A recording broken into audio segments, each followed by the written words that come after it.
The gesture, known as the Nazi salute or the Hitlergruß in German, was a physical manifestation of the ideology that gripped Germany in the 1930s and 40s. Its execution was precise and unmistakable. An individual would extend their right arm, held rigid and straight, diagonally upward into the air. The palm of the hand faced downward with the fingers held tightly together, creating a sharp, commanding line from shoulder to fingertip. This salute was nearly always accompanied by the spoken phrase Heil Hitler, which translates to Hail Hitler, or sometimes at mass rallies, the thunderous chant of Sieg Heil, meaning Hail Victory. It was not a casual wave, but a stark, militaristic act of acknowledgement and allegiance. Despite its deep association with Adolf Hitler's regime, the salute's origins were not German. The Nazi Party borrowed the gesture from Benito Mussolini's fascists in Italy, who themselves had adopted it in the 1920s. The Italian fascists believed they were reviving a custom from the Roman Empire, a so-called Roman salute, to connect their modern movement with a powerful and ancient past. When Hitler and the burgeoning Nazi Party saw the Italian fascists using this powerful visual tool, they recognized its potential. They adopted it as their own, transforming it from a symbol of Italian fascism into the defining gesture of National Socialism, forever linking it to their own dark ambitions. For the Nazi Party, the salute was far more than a simple greeting. It was a critical instrument of psychological control and propaganda. Every time a person performed the gesture, they were reaffirming their loyalty to Adolf Hitler as the supreme leader, or Führer, and pledging their obedience to the state he commanded. It functioned as a constant public ritual that bonded followers together and visually demonstrated the unity and strength of the movement. The salute turned every public interaction into a potential test of political loyalty, saturating daily life with the presence of the regime and reinforcing the cult of personality that was built around its leader. The visual and language of the salute were deliberately designed to project an image of absolute power and unwavering discipline. The straight, unbending arm was meant to symbolize strength, directness, and the unshakable will of the German people under Nazi leadership. The accompanying shouts of Heil Hitler or Sieg Heil served as vocal affirmations of this commitment, echoing through streets, halls, and stadiums. In this way, the gesture was not merely symbolic but performative. It was an action that actively constructed and reinforced the ideological framework of the Third Reich, making every citizen a participant in the public spectacle of totalitarian rule.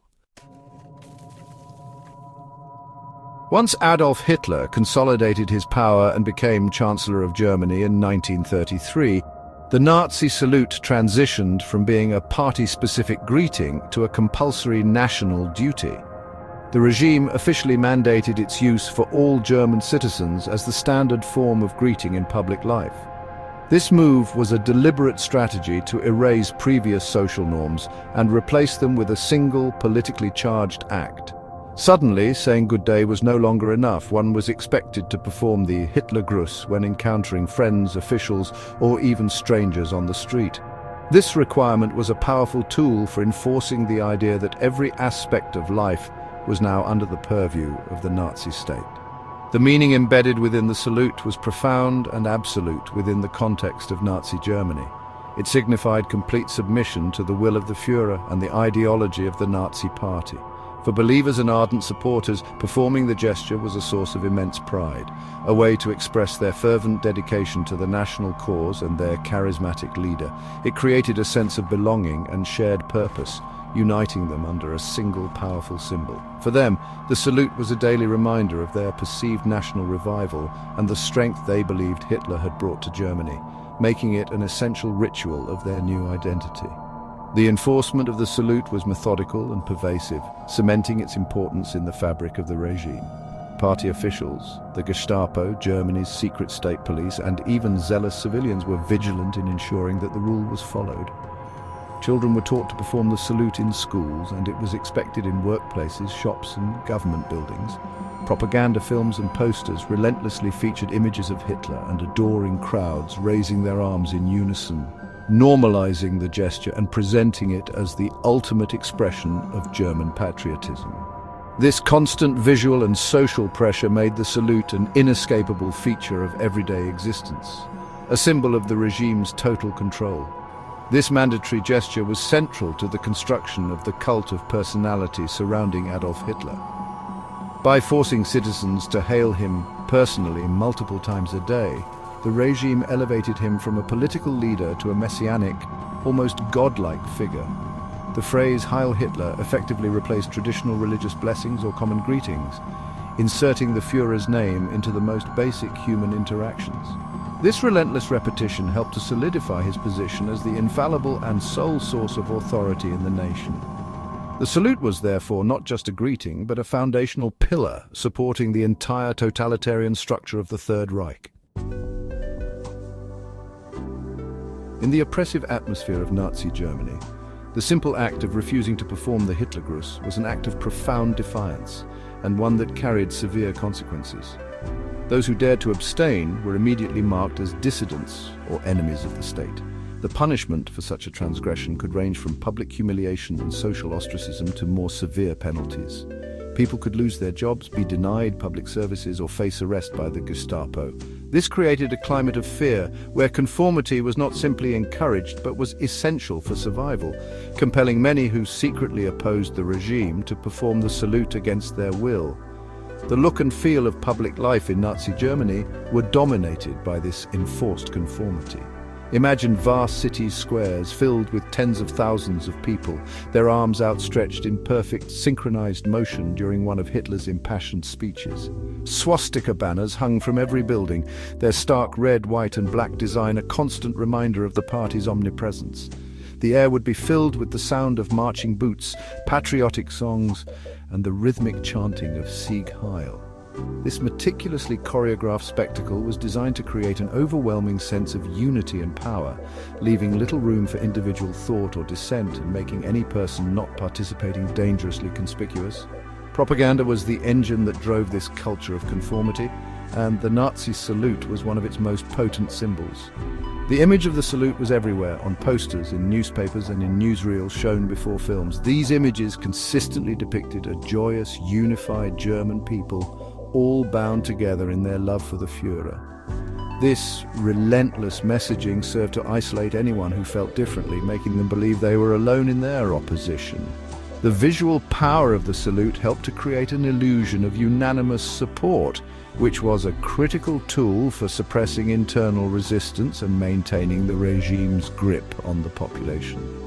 The psychological pressure to conform was immense, turning neighbor against neighbor and eroding trust within communities. Since anyone could be a party informant, a simple failure to salute could be reported to the authorities, leading to interrogation and punishment. This constant surveillance forced individuals into a state of perpetual performance where their public actions had to align with Nazi expectations, regardless of their private beliefs. The salute thus became a powerful mechanism for social control, a daily test of loyalty that atomized society and made organized opposition incredibly difficult to foster. It was a visible chain that bound the German people to the regime. Today, more than 80 years after the fall of the Third Reich, the Nazi salute is universally recognized as a potent symbol of hatred, genocide, and totalitarian oppression. Its meaning is inextricably linked to Adolf Hitler, the Nazi Party, and the horrific crimes they committed, most notably the Holocaust, the systematic murder of 6 million Jews and millions of other victims. Because of this direct association, the gesture is not seen as a historical artifact, but as an active expression of neo-Nazism, white supremacy, and anti-Semitism. Its display is considered a profound offense to the memory of the victims and a threat to the democratic values established in the wake of World War II. In modern Germany and Austria, among other countries, performing the Hitlergruß or displaying other Nazi symbols like the swastika is a criminal offense. These laws were enacted to prevent the resurgence of Nazi ideology and to protect public order. They reflect a deep societal consensus that such symbols have no place in a democratic and tolerant society. For these nations, the ban is a crucial part of their process of Vergangenheitsbewältigung, a German term for the struggle to confront and learn from the darkest chapter of their past. The laws serve as a legal firewall against the ideologies that once led their countries to ruin and catastrophe. The global condemnation of the salute extends far beyond legal prohibitions. International human rights organizations such as the Anti-Defamation League identify it as one of the most common hand signs used by white supremacist and extremist groups around the world. When the gesture appears in public, whether at a political rally or in an online post, it is immediately and widely condemned as an incitement to hatred and violence. This immediate and forceful rejection underscores a global understanding that the ideas represented by the salute remain a clear and present danger to peace, equality, and human dignity, and must be challenged wherever they surface. Ultimately, remembering why the Nazi salute was used and what it stood for is a vital part of learning from history. It serves as a stark reminder of how a society can succumb to a cult of personality and how symbols can be weaponized to enforce conformity and suppress dissent. Understanding the story of this gesture, from its origins to its role in a totalitarian state and its modern status as a symbol of hate, is essential for recognizing the warning signs of extremism. It reinforces the importance of safeguarding democratic principles, protecting minority rights, and standing resolutely against the ideologies of hatred that the salute will forever represent.